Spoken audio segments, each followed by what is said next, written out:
로마서 16장 25절에서 27절입니다. 다 차신지 알고 저 한 절 여러분 한 절 교독하시겠습니다. 나의 복음과 예수 그리스도를 전파함은 영세 전부터 감추어졌다가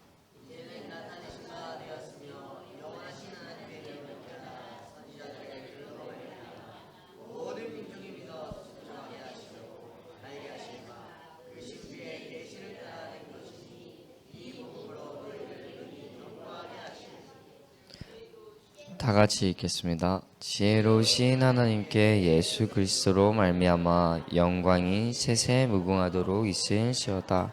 아멘. 할렐루야! 예수는 그리스도! 오늘 우리가 예수 그리스도 그 이름 고백하면서 가장 낮은 자세로 이 시간 이 예배의 주인 되신 여호와 하나님의 이름만을 높이는 시간 되었으면 좋겠습니다. 우리가 예배를 드리는 이 시간에 성령도 역사하시지만 분명히 성령을 방해하는 세력도 역사하고 있습니다. 저와 여러분들이 오늘 말씀 받기 전에 한 가지씩 질문을 가지고 시작해야겠습니다.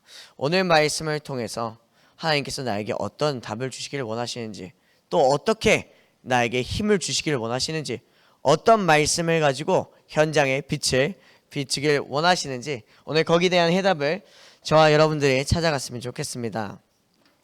저와 여러분들이 오늘 받을 말씀, 로마 복음화의 제자들입니다.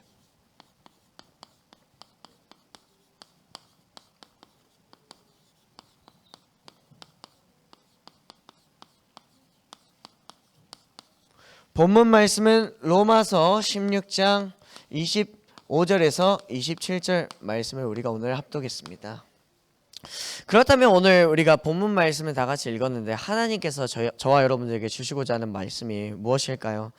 25절에서 27절 말씀을 나누기 전에 가장 먼저 24절에 대해서 1절에서 24절 말씀을 한번 해설해 드리도록 하겠습니다. 1절에서 24절 말씀에 하나님께서 어떤 이야기를 하고 있느냐, 어떤 말씀을 주시고 있느냐, 바울은 말이에요, 지금 감사와 문안과 경계와 그리고 권면, 이 네 가지를 1절에서 24절을 통해 강조하고 있습니다. 어떤 내용입니까?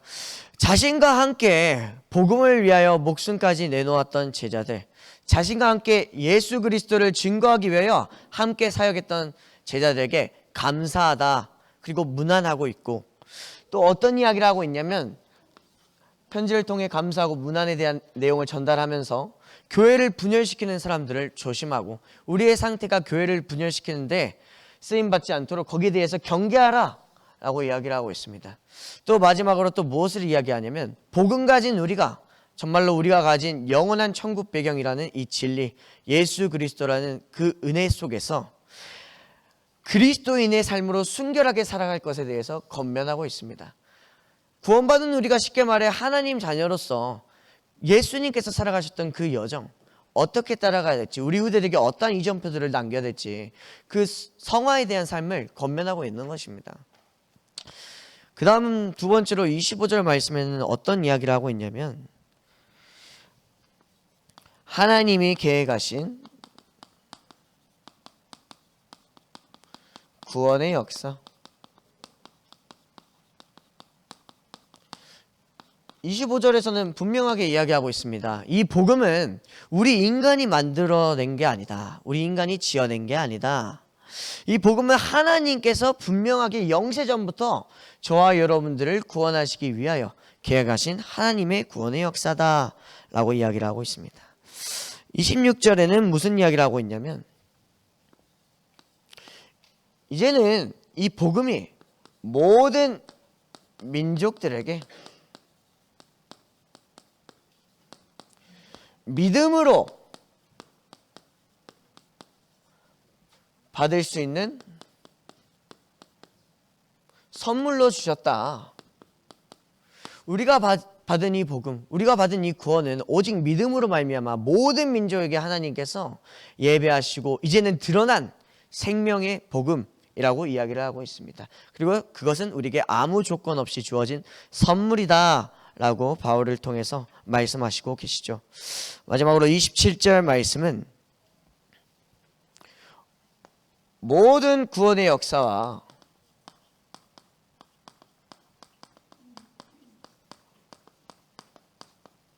하나님의 계획은 전부 다 하나님으로부터 시작되고 있다. 쉽게 말해 무슨 뜻이냐? 모든 우리 인생의 계획, 사건, 위기, 응답 이런 것들 하나하나가 하나님으로부터 시작된 지혜이고 하나님으로부터 시작된 기회라는 것이에요. 사건이란 거예요. 이 모든 복음은, 이 모든 사건들은 우리가 하나님께 되돌아보기 위한 전환점이고 하나님께 영광 돌리기 위한 목적이 있다는 사실을 저와 여러분들이 기억하셔야겠습니다. 그렇다면 저와 여러분들이 오늘 말씀을 통해서 어떤 것을 알아야 될까요? 하나님의 지혜, 그것에서 시작을 해야 되고 모든 삶의 목적과 방향은 하나님께 영광 돌리는 데에 있다라는 것을 기억해야겠죠. 저와 여러분들이 오늘 확인해야 될 말씀, 한 주간 하나님께서 저와 여러분들에게 주신 강단의 말씀이죠. 서론입니다. 하나님의 축복을 알지 못한 라헬.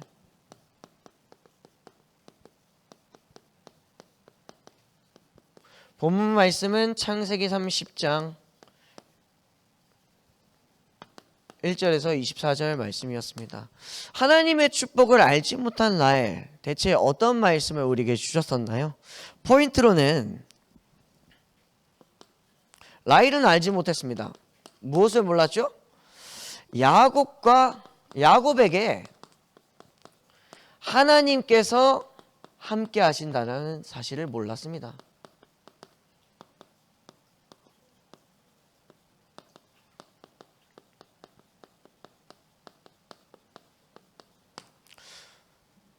라헬이 왜 끝까지 쓰임받지 못했을까요?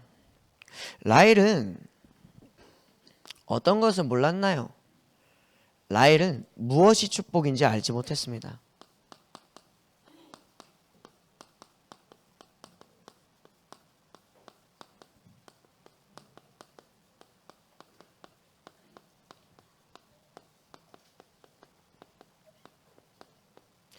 라헬이 끝까지 쓰임받을 수 없었던 이유 그게 어떤 것이죠? 강단의 말씀과 지난주 본문 말씀을 봤을 때 우리는 분명하게 알 수 있죠. 라헬은 하나님을 몰랐을까요? 아니요. 전도자 옆에 있었는데 어떻게 하나님을 몰랐겠습니까? 하나님의 존재는 알았습니다. 근데 라헬은 한 가지가 달랐습니다. 무엇이 달랐죠? 라헬은 말이에요,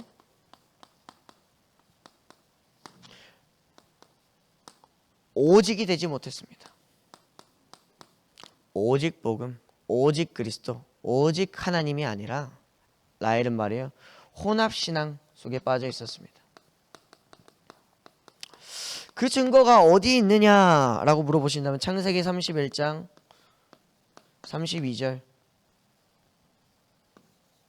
여기에 정확하게 기록되어 있죠. 라헬은 자기 집에서 나올 때 드라빔을 가지고 나옵니다. 드라빔은 당시에 가정의 재산, 상속권을 의미하며 또 무속인들이 우상 숭배를 할 때 쌓이던 물건이었습니다. 근데 라헬은 그것을 알고 있었음에도 불구하고 드라빔을 가지고 나왔어요. 여기 31장 32절에 우리 야곱이 어떤 고백을 하냐? 라반이, 자기 삼촌 라반이 쫓아오니까 분명하게 이야기를 합니다. 우리 가족들 중에 드라빔을 가지고 있는 사람이 있는가 확인해 봐라.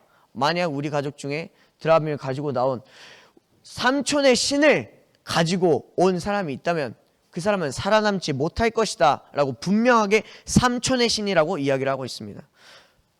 야곱은 라헬이 드라빔을 갖고 온 것은 몰랐습니다. 그러나 우상 숭배를 하면 패망이고 멸망한다는 것은 분명하게 알고 있었습니다. 그러나 라헬은 그것을 몰랐던 것이죠. 두 번째로, 여호와의 망대를 세우지 못하고 자신의 방법을 택한 야곱.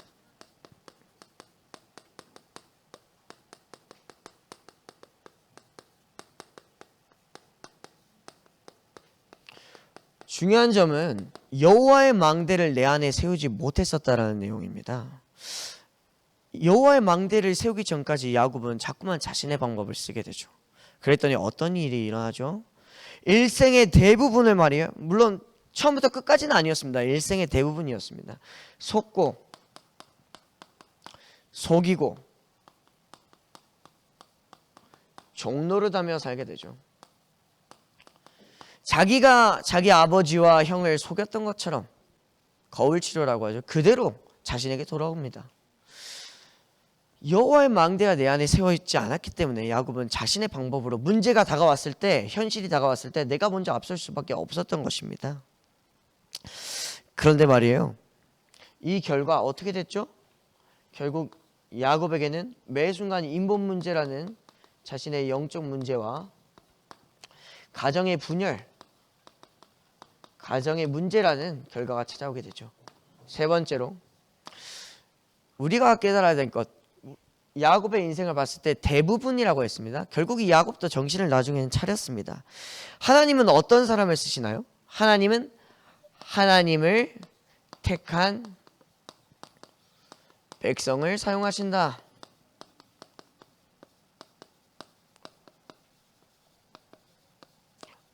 무엇을 사용하시죠?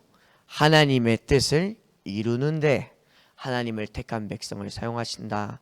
하나님을 택했다라는 게 뭔가요? 여기가 제일 중요합니다. 하나님을 택했다라는 것, 결국 사단의 망대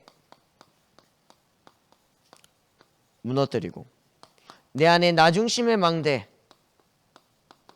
무너뜨리고 여호와 하나님의 망대를 세우는 자.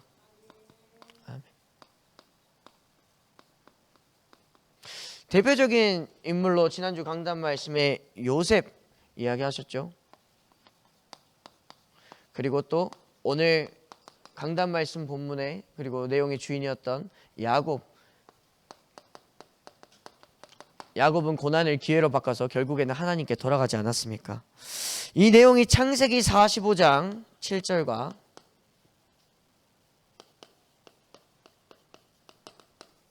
창세기 35장 2절에서 4절에 있습니다. 창세기 45장 7절 어떤 말씀인가요? 요셉은 자기 형들이 죽이려 했다니까요. 자기 가족이 자기를 팔아 넘겼어요, 노예로. 근데 요셉은 말하죠. 내가 이 고난을 겪은 데에는 하나님의 큰 구원의 계획이 있었다. 여러분들의 가족과 후대들을 지키기 위한 하나님의 큰 계획. 형들이 나를 팔아 넘긴 게 아니라 하나님께서 나를 형들보다 앞서 보내셨다라고 요셉은 고백하죠. 어떻게 고백했죠? 여호와의 망대가 내 안에 있었기 때문에. 창세기 35장 2절에서 4절 야곱이 회개하죠. 자기가 하나님을 첫 대면했던 그 베델이라는 장소에서 지금껏 자신이 믿어왔고 섬겨왔던 모든 인본주의와 가정의 우상들, 그리고 가문의 무속을 대표하고 있는 귀고리까지 싹 다 버립니다. 여기에서 하나님 앞에 진정으로 조건 없는 선을 하죠. 그것이 어떻게 할 수 있었죠? 사단의 망대가 무너지고 나중심의 망대가 무너지고 하나님의 망대가 내 안에 마침내 들어섰기 때문입니다. 저와 여러분들에게 믿음의 고백을 할 수 있는 하나님의 망대가 세워지길 소원합니다. 오늘 본론 내용입니다. 그렇다면 요셉과 야곱처럼 사단의 망대를 무너뜨리고 하나님의 망대를 세웠던, 그리고 자신들의 망대를 하나님의 망대로 바꿨던 제자들을 한번 살펴보도록 하겠습니다. 본론, 복음을 위해 부름받은 제자들.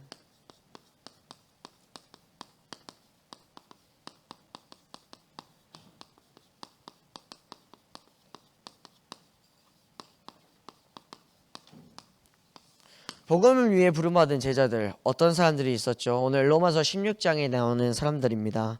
먼저 첫 번째로 보호자, 베베. 베베는 자매라고 성경에서 오늘 16장 2절에 기록되어 있죠. 베베는 어떤 사람이었습니까? 베베는 말이에요, 복음의 사람, 바울을 돕는 자였어요.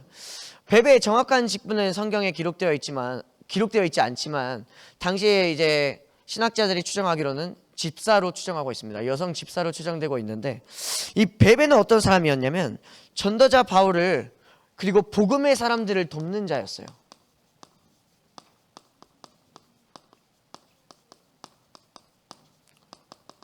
그녀는 말이에요, 당시 여성의 신분, 여성에 대한 대우가 매우 낮았음에도 불구하고 전도자들을 돕는 후원자였어요. 경제적으로 사회적 지위가 많이 낮았던 여성들의 시대에 그런 자신의 현실과 상관없이 전도자들을 도왔다니까요. 전도자들의 후원자, 그리고 그런 상황 속에서, 현실 속에서 앞장서서 이끌었던 리더십을 갖춘 자였어요. 저와 여러분들이 이 인물과 같은, 베베와 같은 인물, 그 믿음 그리고 헌신, 우리가 본받기를 소원합니다. 두 번째로 동역자. 어떤 사람이죠? 브리스길라와 아굴라.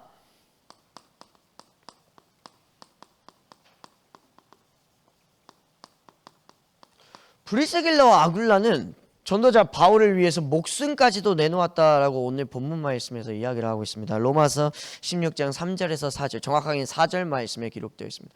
전도자를 위해서 자신의 목숨까지도 내놓은 자, 전도자를 보호하면서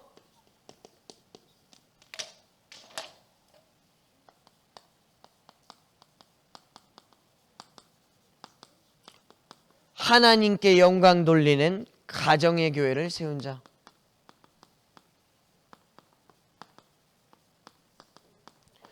자신의 집을 내놓으면서 하나님께 예배할 수 있는 예배당으로 기꺼이 하나님께 드렸죠. 세 번째로 수고한 자.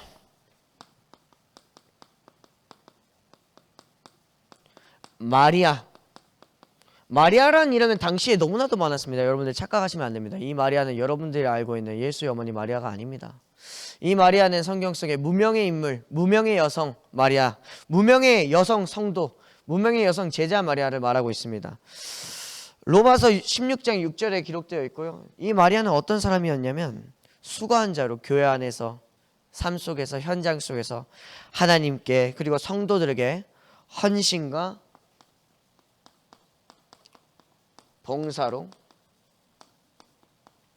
하나님의 이름을 높이고 수고한 자였습니다. 그녀는 자신의 삶 속에서 실제 가장 낮은 자세로 사람들을 섬긴다라는 것을 몸소 실천함으로써 복음을 누린다는 게 무엇인지 몸소 보여주었습니다. 증인이 되었던 것입니다. 네 번째로 함께 감옥에 갇힌 자. 함께 갇힌 자죠.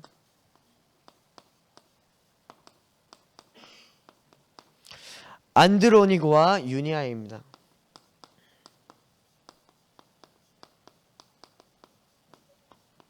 안드로니고와 유니아는 사도 바울의 친척 또는 혈족으로, 정확하게는 구분되어 있지 않지만 친척 또는 혈족이라고 합니다. 근데 사도 바울은 이제 친척이라는 표현을 쓰고 있는데요. 아무튼 그 안드로니고와 유니아는 어떤 사람이었냐면 사도 바울보다 먼저 예수를 그리스도로 시인한 자.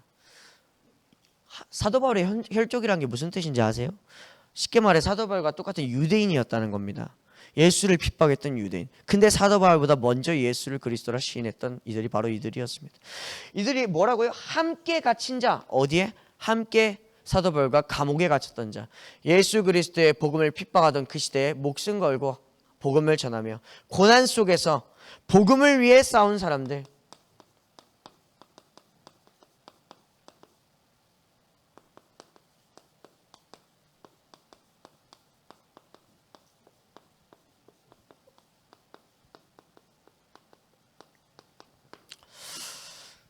다섯 번째로 친척. 제가 방금 전에 말씀드렸다시피 사도 바울은 정확하게 혈족이지만 이번에 메시지에서 이렇게 말씀하셨습니다. 친척. 똑같습니다. 사도 바울은 안드로니고와 유니아가 자신의 친척이다 라고 표현을 했습니다. 근데 정확하게는 더 어떤 표현을 이번 메시지에서 하고 있냐면 혈연을 넘어선 복음 안에서의 진정한 가족이 된 자. 혈연을 넘어 복음 안에서 진정한 가족이 된 자.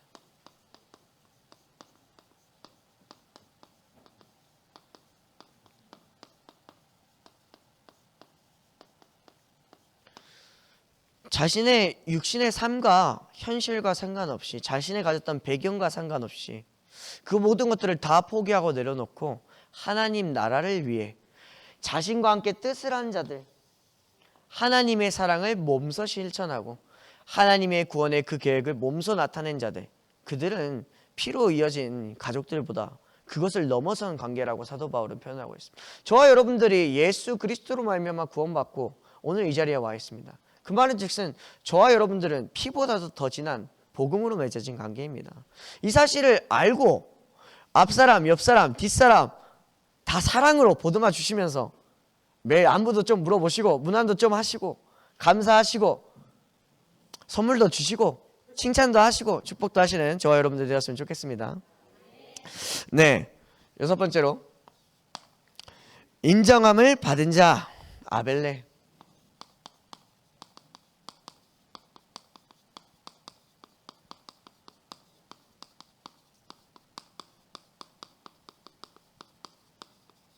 중요합니다. 인정함을 받은 자라고 있습니다.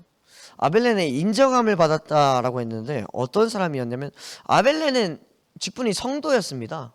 성도였던 아벨레. 근데 이 인정함을 받은 자가 정확하게 헬라어 원어로는 어떤 표현이냐면 시험을 넘어선 자, 시험을 극복한 자입니다. 단순한 인정이 아니라 시험을 극복한 자라고 표현을 했습니다. 무슨 뜻이죠? 그리스도 안에서 신앙과 성품을 검증받은 자.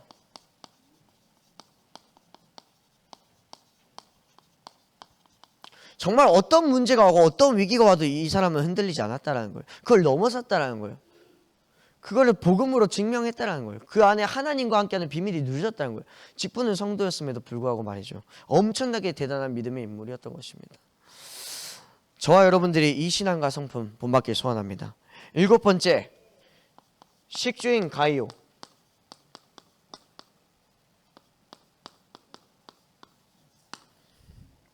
가이오, 여러분들이 너무나도 잘 알고 있는 사람이죠. 자신의 재산을 복음 공동체를 위하여 기꺼이 내주었죠. 자신의 재산을 복음 공동체에 헌납.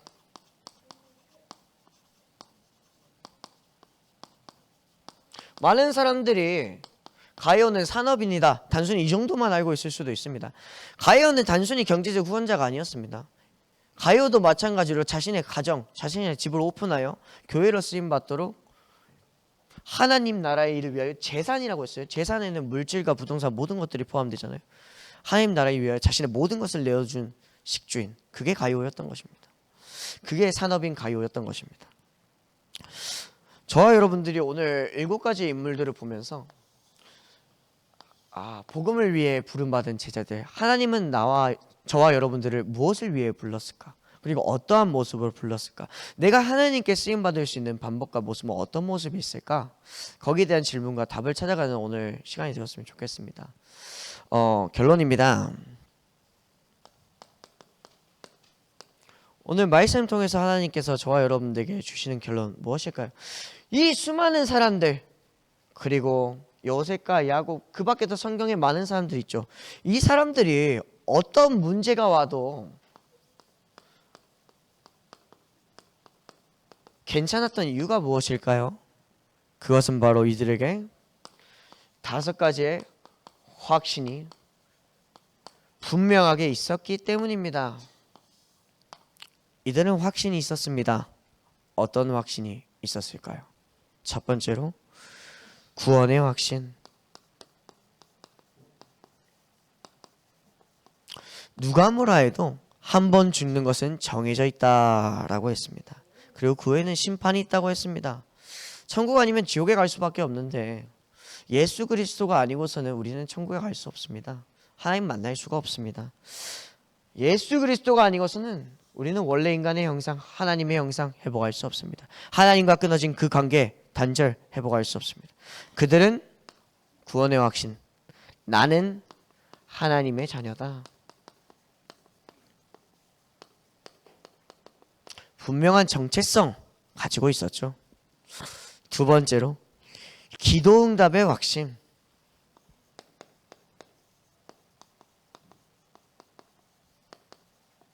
안 듣고 있는 것 같아도 하나님은 저와 여러분들이 예수님의 이름으로 기도할 때, 예수 그리스도의 이름으로 기도할 때 듣고 있습니다. 하나님께서 내 기도를 들으신다. 무응답도 응답이라고 하였습니다. 정확한 하나님의 계획과 방향, 하나님의 뜻, 저와 여러분들이 말씀 통해서 확인했으면 좋겠습니다. 세 번째로 승리의 확신.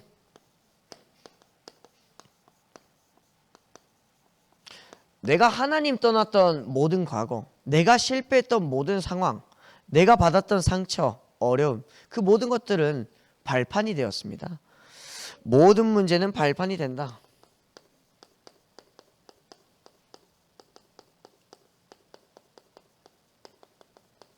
사단의 종로를 하고 남을 속이고 또 속고 살았던 나의 모든 과거들, 나의 모든 현실들, 오늘이 예수 그리스도 이름으로 끝났습니다.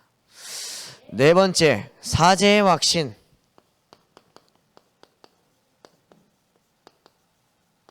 예수 그리스도께서 이 땅에 오신 이유, 전적으로 모든 인간을 구원하시기 위함이죠. 하나님 떠난 나의 모든 과거 분명하게 끝났다.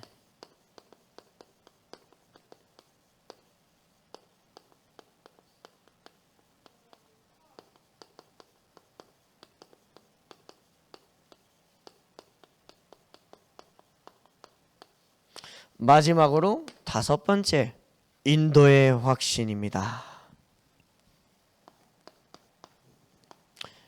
무슨 말이죠? 우리의 미래에 대해서 이야기를 하고 있어요. 하나님은 지금도 저와 여러분들을 인도하고 계십니다.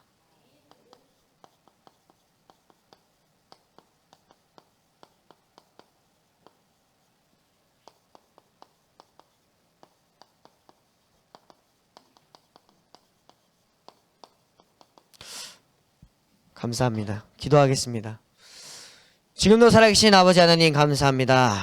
로마 복음화의 제자들이라는 말씀 우리에게 주신 주님, 오늘 성경 속 수많은 인물들의 여정과 또 증거들을 보며 오늘 우리가 본받을 제자 선택할 수 있도록 허락하여 주시고, 우리 삶 속에 만민을 살릴 수 있는 이정표로 우리 또한 영원한 유산 되신 그리스도를 우리 후대들에게 남기게 하여 주시옵소서. 오늘 다섯 가지 확신 우리도 언약으로 붙잡길 소원합니다. 이 언약 붙잡고 모든 고난을 기회로 바꿀 수 있는 전도자들 되게 하여 주시옵소서. 예수 그리스도의 이름으로 기도합니다. 아멘.